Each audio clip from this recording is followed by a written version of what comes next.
Welcome to Not Milk Never Milk. Subscribe if you're lactose intolerant. You start by deactivating your license and backing up projects so nothing is lost. Once done, close Revit and related Autodesk apps.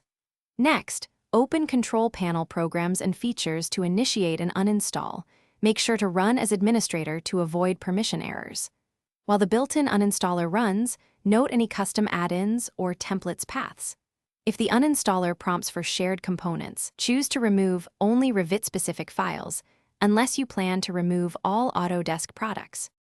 Once the main uninstall finishes, scan for residual components and remove them manually. Open Program Files, x86, Program Data, and %appdata% to delete Revit folders and caches.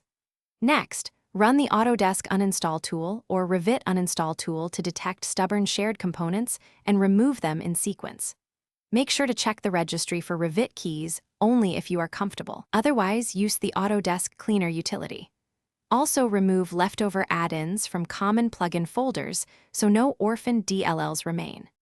To finish, back up the registry, then delete Revit-related keys under HKCU and HKLM to eliminate configuration remnants.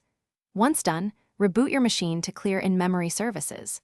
After restart, confirm no Revit processes, scheduled tasks, or Autodesk services are present. If the uninstaller fails or items reinstall, run the Autodesk Cleaner utility and review installation logs in %temp% for errors. One key troubleshooting tip: if activation or installer errors persist, temporarily disable antivirus and retry the Thanks for watching. If this was helpful, leave a like and consider subscribing. See you next time.